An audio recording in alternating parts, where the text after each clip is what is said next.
Доброго ранку, Україну! Ми починаємо інформаційний ранок на телеканалі АТР. Це програма «Сабай». Мене звати Єлизавета Цереграцька. Сьогодні дуже багато тем цікавих для обговорення. І починаємо ми з не менш цікавої теми і дуже спірної. Це законопроект про реінтеграцію окупованих територій. Зараз у нас у студії є гість. Це голова правління Української народної ради Донеччини та Луганщини Станіслав Федорчук. Доброго ранку, пане Станіслав. Ну, давайте почнемо з такого дуже простого запитання. Як от ваше ставлення до цього законопроекту? На мою думку, він не є, звичайно, ідеальним. І, як ми бачили, його 7 разів переносили, голосування за нього. І будемо говорити відверто, абсолютна більшість фракцій Верховної Ради приймала участь в його доопрацюванні. Це є дитина компромісів. Але оскільки в ньому чітко зазначено те, що Росія нарешті визнається агресором, території окуповані, і зрештою вирішується питання правового статусу діяльності Збройних сил України в зоні проведення бойових дій, як на мене, це доволі серйозний крок вперед і для міжнародного іміджу України, і для внутрішньої політики, звичайно.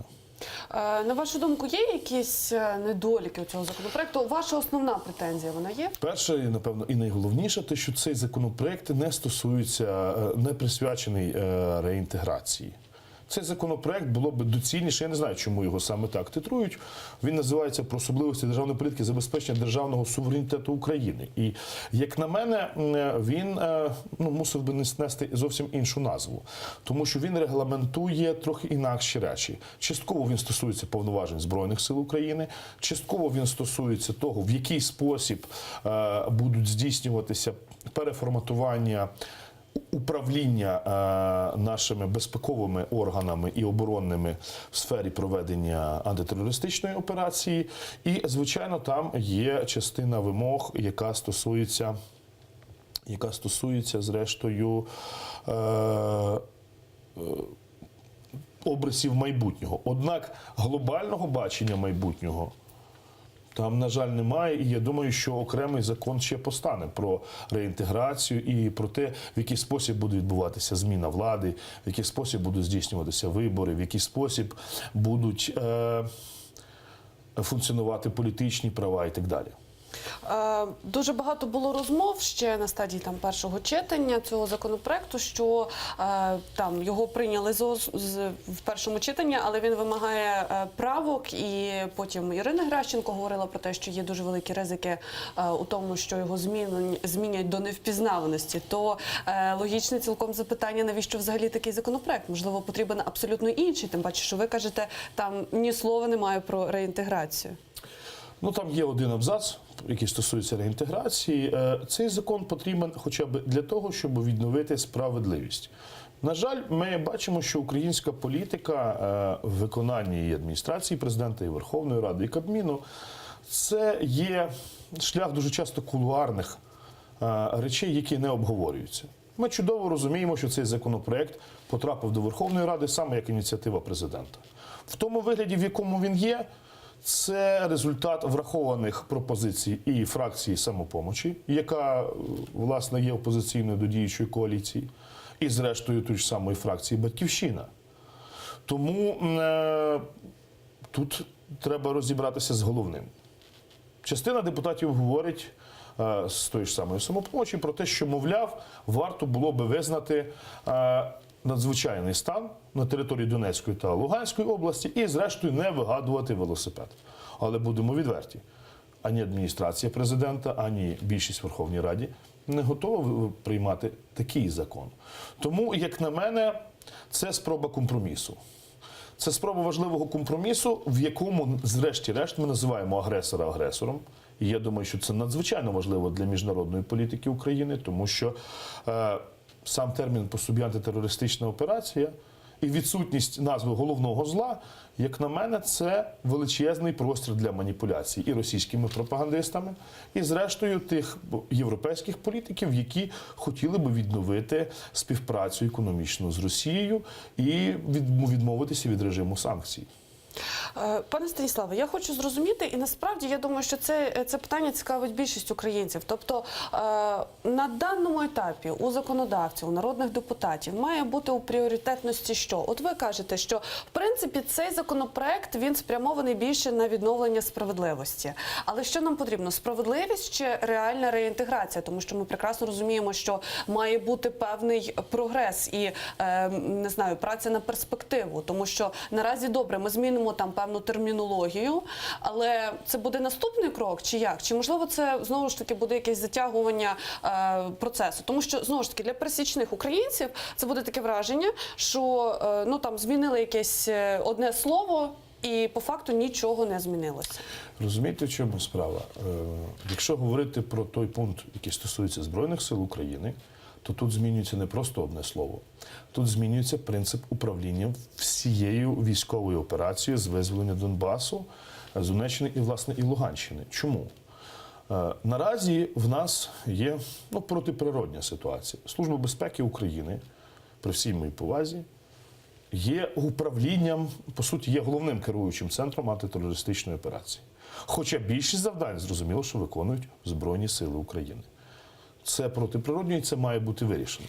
З іншого боку, тут розписаний цілий ряд принципів, згідно яких вже діють українські військові, перебуваючи в позаправовому полі. І, як на мене, на 4-й рік війни ми зрештою мусимо дати армії відчуття того, що вона робить і діє в законному полі. Це наш обов'язок і як громадян, і як політиків. Якщо цим законом ми врешті-решт даємо можливість Збройним силам порядкувати в прифронтовій зоні, здійснювати заходи з безпеки і оборони, перебуваючи в межах своєї законної компетенції, це врешті-решт прекрасно. І мене дуже часто дуже сумно, що окремі правозахисники критикують цей закон з позиції, що, мовляв, подивіться, Збройні сили України отримують додаткові повноваження, мовляв, чи не стане це причиною для того, щоб не допускати гуманітарні місії або не допускати правозахисників в сіру зону або прифронтову зону. За 4 роки ми переконалися в одному. Гуманітарні вантажі і правозахисники не можуть потрапити на окуповану територію. І Збройні сили України ніколи не перепиняли жодних гуманітарних грузів, які йшли до українських громадян в сірій зоні або в прифронтовій. І навіть сама гіпотетична постановка питання в такий спосіб, як мінімум, демонструє неповагу ні до Збройних сил України, ні зрештою до нашої визвольної боротьби. Бо це визвольна війна. Ми визволяємо свої території, а не просто боремося з якимось невідомим, неокресленим злом. І зрештою, що виграють українці від того, що зло називається злом? Як на мене, це шлях до повноцінного звільнення, тому що за цим законопроектом будуть інакші законопроекти. Законопроекти пов'язані з обмеженням російського капіталу в Україні, законопроекти з обмеженням діяльності Росатому, Роснефті і так далі. Тобто не варто його розглядати як кінцеву мету. І знову ж таки, політичний процес в Україні наразі він достатньо специфічний. І ми мусимо враховувати його реалії. Звичайно, хотілося б мати український парламент, який працює без сірих кардиналів, який працює без оцих кулуарних узгоджень. Але наразі ми маємо те, що маємо. І мусимо з цими реаліями рахуватися. Я не вірю, на жаль, що з'явиться кращий закон. Звичайно, я би не хотів бути песимістом, але я вважаю, що в парламенті є сили, починаючи від опозиційного блоку і закінчуючи «Самопоміччю», які вже сьогодні спробують цей закон знову ж таки відкласти і знову ж таки затягнути на невідомий термін. Нагадаю, що він пролежав в парламенті фактично 3 місяці. І кожен раз знаходилися причини для того, щоб його знову і знову перенести. Пане Станіславе, а на вашу думку, є якісь пункти в цьому законопроекті, які суперечать мінським домовленостям, зокрема, такі розширені повноваження силових структур? Ви знаєте, у нас була прекрасна нагода стосовно мінських домовленостей поспілкуватися з колишнім суддею Конституційного суду Віктором Шишкіним. З точки зору українського права в нас є чіткий закон, який так і називається «Про міжнародні договори України». Так от, з точки зору навіть національного законодавства, мінські домовленості не є міжнародною угодою. І і представники президента в парламенті. Тобто їх можна порушувати? Ні. Треба розуміти, що ці домовленості були прийняті за умови того, що наші Збройні сили отримали серйозну поразку, і на коліні російські перемовники під дулами градів примусили Україну підписати цей документ. З того часу минуло 3 роки. І геополітична, і дипломатична, і внутрішньополітична ситуація змінилася. У нас нарешті є Збройні сили, і в нас, зрештою, є не один політик, в тому числі і в адміністрації президента, і поза її межами, які говорять про те, що мінський формат є неможливим до виконання жодної сторін, ні Росією, ні Україною. І ми мусимо шукати нового дипломатичного формату для того, щоб розв'язати питання звільнення наших територій. І, як на мене, в нас немає іншого шляху, ніж поступового відмови від Мінську і шукання іншого нового формату. Бо мантра про Мінськ, вона, поза сумнівами, була актуальна в 2014 році і, можливо, 2015. Говорити в 2018 році про те, що Мінськ є реальністю, перше і найголовніше, виконання Мінську, особливо в тій частині, там, де йдеться про зміну української конституції, це фактично є виконання акту самогубства для політичної еліти. Ми мали дискусії з європейськими дипломатами, які працюють в Україні. І багатьох з них ми питали: ви читали Мінські домовленості? Власне, другі Мінські домовленості. Ви знаєте про те, що ми мусимо змінити Конституцію за вказівкою іншої держави? Уявіть собі, що ми в вашій державі пропонуємо міжнародну угоду, згідно якої не ваш народ, не ваші парламентарії, а зовнішній агресор, який відхопив у вас частину території, вирішує, що саме ви мусите змінити в своїй Конституції. Який політичний провід і в якій країні може на це піти? Я думаю, що жоден. Інший момент, і найважливіший – порядок виконання Мінську.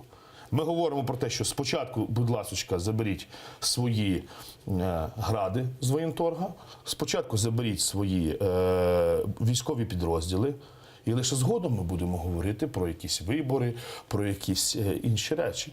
Вона говорить: ні, спочатку проведіть вибори, спочатку легалізуйте ці окупаційні адміністрації, і, може бути, ми після того заберемо зброю, заберемо своїх військових і зробимо вигляд, що все гаразд. Пане Станіславе, ваша позиція абсолютно зрозуміла, і я більш ніж впевнена, що більшість українців поділяють її. Але разом з тим хочеться зрозуміти, яка має бути процедура. Тобто, коли ми ухвалюємо подібне законодавство, такі законопроекти, мені здається, що має бути якась певна процедура. Так, наприклад, збирається знову Мінський майданчик і говорить, наприклад, Україна, що нас це не влаштовує, аргументуючи свою позицію, і оголошує, наприклад, про те, що вона більше брати участь у таких переговорах і, відповідно, виконувати ці умови не збирається. І потім приймати відповідне законодавство. Чому? Тому що наразі у Російської Федерації, а ми бачимо, що там все працює невідмінно, і остання прес-конференція Лаврова, в принципі, про це вкотре говорить і доводить це, що вони просто нам будуть закидати. Українці не виконують умов, приймають там своє законодавство, свої якісь рішення, абсолютно це не узгоджуючи, і тому, власне, ми вимушені, ми знову вкотре вимушені вдаватися до якихось кроків більш там радикальних, аніж раніше. І так виправдовувати свою агресію. Чи ні? Я не права. Немає ніякого виправдання агресії. Його не може бути. Агресія – це порушення міжнародних правил. Ну, це зрозуміло, гри. це для нормальної людини, але в Російської Федерації дещо своє бачення. Російська Федерація – це країна не просто агресор, це країна-шантажист. Тому незалежно від того, що би зробив український парламент, чи президент, чи Збройні Сили України, у них завжди буде готова опінія для Заходу, для внутрішнього користування, в якому ми будемо виглядати зле.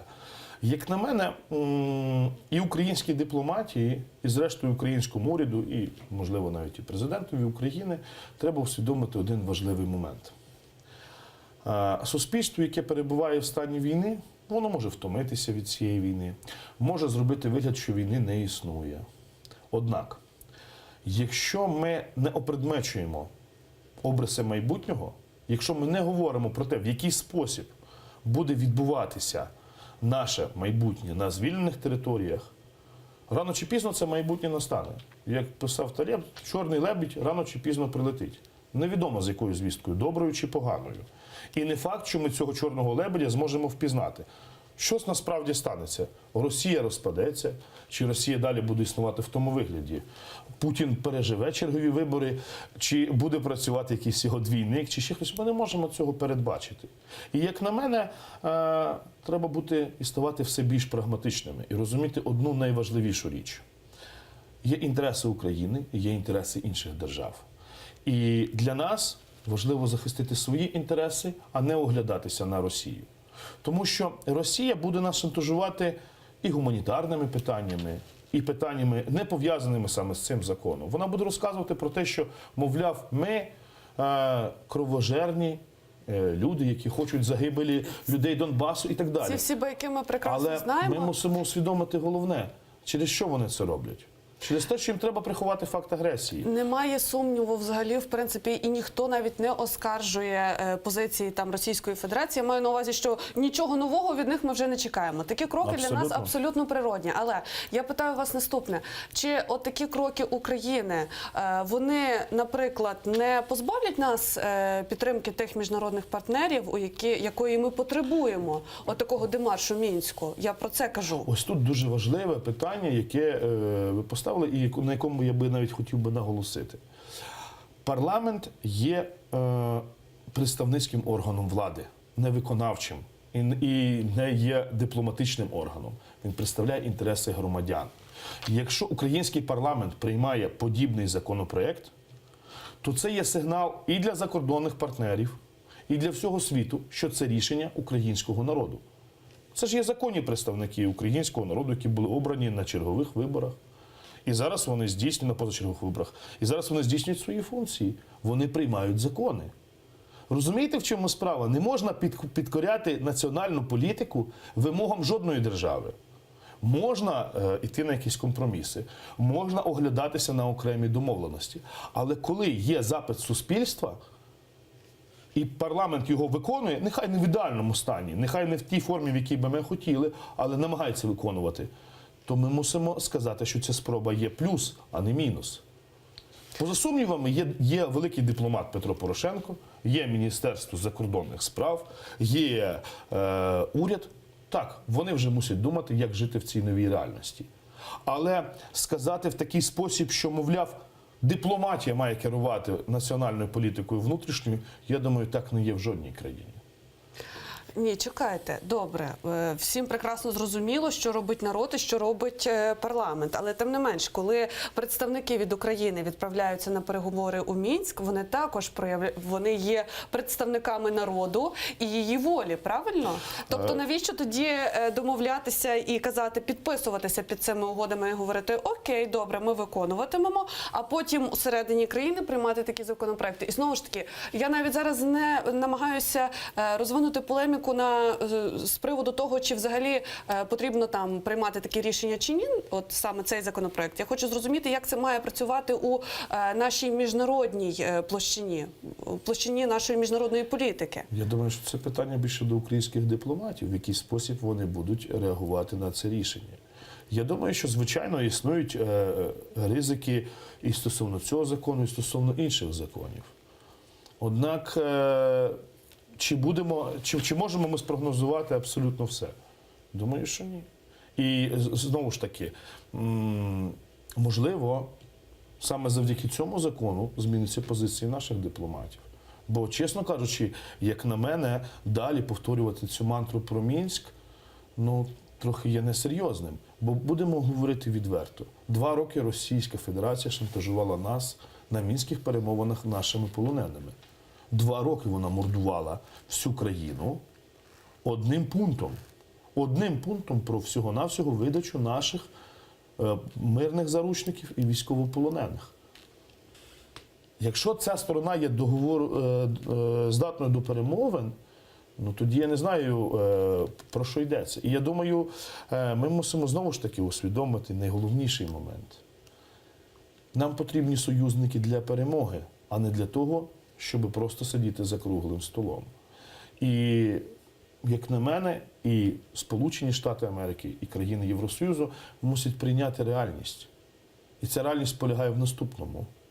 Росія не припиняє воєн внаслідок договорів. Не припиняє цих воєн. Росія далі здійснює операції військові, ідеологічні, кібернетичні проти всього розвиненого світу. І, як на мене, ховатися від цього факту, заперечувати його, скривати в певних договорах, які ніхто не буде виконувати, тому що вони написані в такий спосіб. Мінські домовленості написані в такий спосіб, що їх неможливо виконати. Не тільки українській стороні, але й російській так само. Тоді навіщо ми підписувались? Ми їх підписували тому, що на нас дивилися гради. Тому що ми втратили величезну кількість військових і мусили, як мінімум, відвести війська і спробувати оговтатися від власне, Іловайської трагедії. В нас не було вибору не підписати цей договір. Реальність змінюється дуже швидко, в тому числі і зовнішньополітична. І треба зрозуміти, коли договори перестають діяти і коли треба шукати зовсім іншого формату. Як на мене, світова історія, європейська історія знає чимало договорів, так званих мирних. Мюнхенський договір, Версальський договір, які вели тільки до війни. Так, на папері вони називалися мирними. Так, величезна кількість країн вважала, що саме ці договори будуть гарантією майбутнього миру і безпеки. Але вони тільки розпалювали апетити агресора і робили все можливе для того, щоб мир і стабільність не панували в Європі.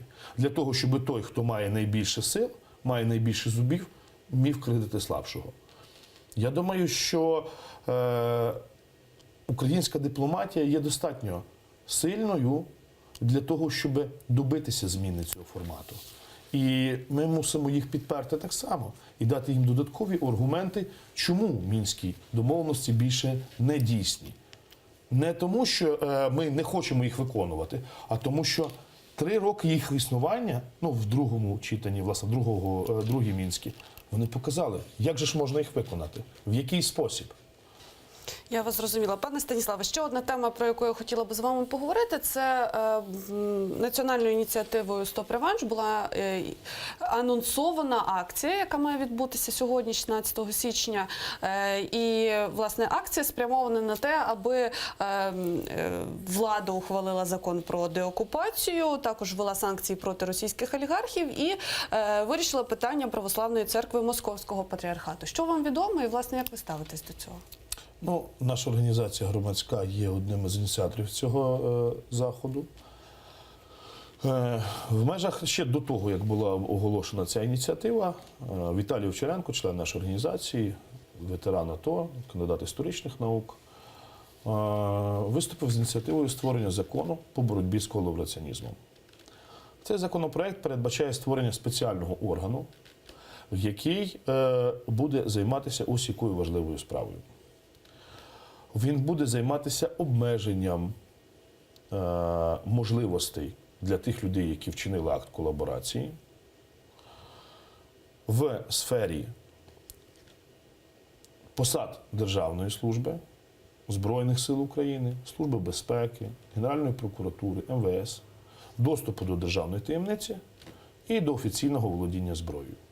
Тобто, на нашу думку, для того, щоб на майбутніх звільнених територіях і на наразі звільнених територіях відновити громадянський лад і спокій і зробити контури майбутнього більш адекватними і легшими для місцевого суспільства, ми мусимо обмежити можливості тих людей, які зрадили Україну.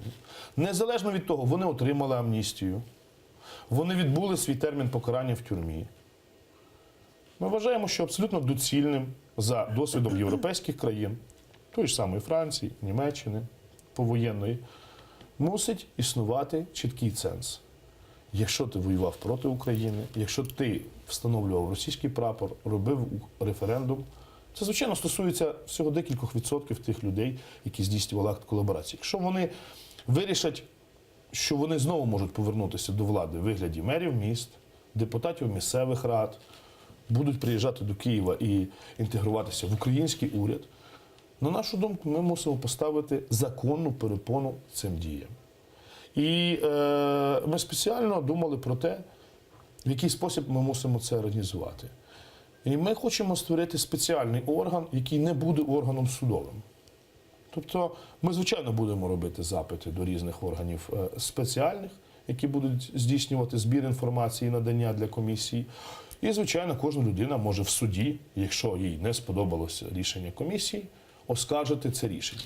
На нашу думку, цей закон є дуже актуальним, особливо для тих людей, які реально бачили війну і які реально розуміють, яким може бути ймовірне майбутнє.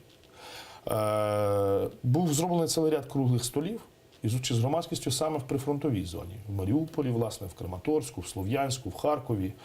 І ми побачили, що, напевно, найбільший запит на цей закон є саме в людей, які реально бачили війну на власні очі і які розуміють, що таке життя з колишніми колабораціоністами, власне, тут і тепер. Ми знаємо, що цілий ряд мерів Донецької області і Луганської – це люди, які не просто брали участь в організації протизаконного референдуму. Це є люди, які сприяли російській агресії в Україні. І, на жаль, всі наші спроби апелювати до Служби безпеки України, до адміністрації президента, до Верховної Ради, до Кабінету міністрів, вони закінчуються нічим. Тому що, як ми розуміємо, дуже легко працювати з цими людьми. Вони завжди готові піти на поступки. І, як на мене, ми мусимо чітко прибрати знак рівняння між українськими громадянами, які залишилися вірними Україні, і тими, хто зрадив Україну. Бо якщо цей знак рівняння з'являється, тоді постає питання, заради чого мільйони людей виїхали з окупованих територій, не захотівши жити власне, з окупаційними урядами на одній території. Для чого люди пішли воювати за свою землю? І якщо виявляється, що в майбутньому звільненій Донеччині та Луганщині або Криму в рівних правах будуть ті, хто Україну зрадив і зробив це свідомо, і ті, хто залишився вірний Україні, попав через це на підвал, не дай Боже, втратив родичів, втратив своє майно, здоров'я і так далі. Як ви думаєте, проголосують законопроект? Я хотів би бути оптимістичним. Однак вже зараз я бачу достатньо серйозний супротив. А в чому він полягає? Ну, тому що, якщо послухати вас, то, в принципі, дуже така здорова, нормальна політика, все зрозуміло і, в принципі, логічно. Ну, насамперед, в нас є опозиційний блок. Пан Мураєв особисто розкритикував законопроект. Причому він користувався такою, я би сказав, термінологією дуже специфічною, мовляв, повертаючи часи НКВД, троєк і так далі. Як на мене, величезна кількість людей, які в той чи інакший спосіб наразі вже перебувають на українській території, дуже хочуть повернення до влади. Вони дуже хочуть знову бути біля керма. Незалежно йдеться про рівень місцевої влади, про доступ до Кабінету міністрів, чи навіть до очолювання державних підприємств на звільнених територіях. Ну, звісно, що вони цього хочуть, тому що для них це було годівничка. Для них цей законопроект є не просто викликом. Для них цей законопроект говорить про те, що, мовляв, доведеться відповідати. І я так бачу, що цілий ряд навіть громадських організацій, які нібито є правозахисними, розповідають нам про те, що, мовляв, це неймовірне обмеження прав людини. І коли ми говоримо про те, що, послухайте, є Міжнародний пакт про громадянські і політичні свободи, з пунктом номер, якщо не помиляюся, 7, в якому йдеться про те, що в часі надзвичайному і в часі війни держава має право тимчасово завішувати частину політичних прав. Це є нормальна політична норма, яка, зрештою, функціонує не в одній державі, яка стикнулася з зовнішньою агресією або з надзвичайною ситуацією. Чому в Україні це не може? Він має якісь обмеження часові? Тобто лише на час проведення АТО, наприклад? Ні. Ми поставили часові рамки 20 років для розгляду цих справ. Якби за цим терміном вже, власне, виходить термін дії цієї комісії і виходить термін дії цих обмежень. На нашу думку, це достатній період для того, щоб ці люди, як мінімум, усвідомили, що вони були неправі. Бо, як на мене, цей законопроект є достатньо ліберальним бо він не передбачає того, що люди позбавляються, наприклад, виборчих прав. Ми не можемо позбавити їх Я виборчих вас прав. зрозуміла. На жаль, у нас спливає час ефіру. Дуже вам дякую за ваші коментарі, за вашу позицію. Голова управління Української народної ради Донеччини та Луганщини сьогодні з нами був в ефірі. Станіслав Федорчук. Ми зараз перервемося на невеличку паузу і потім повернемося у студію. Дочекайтеся.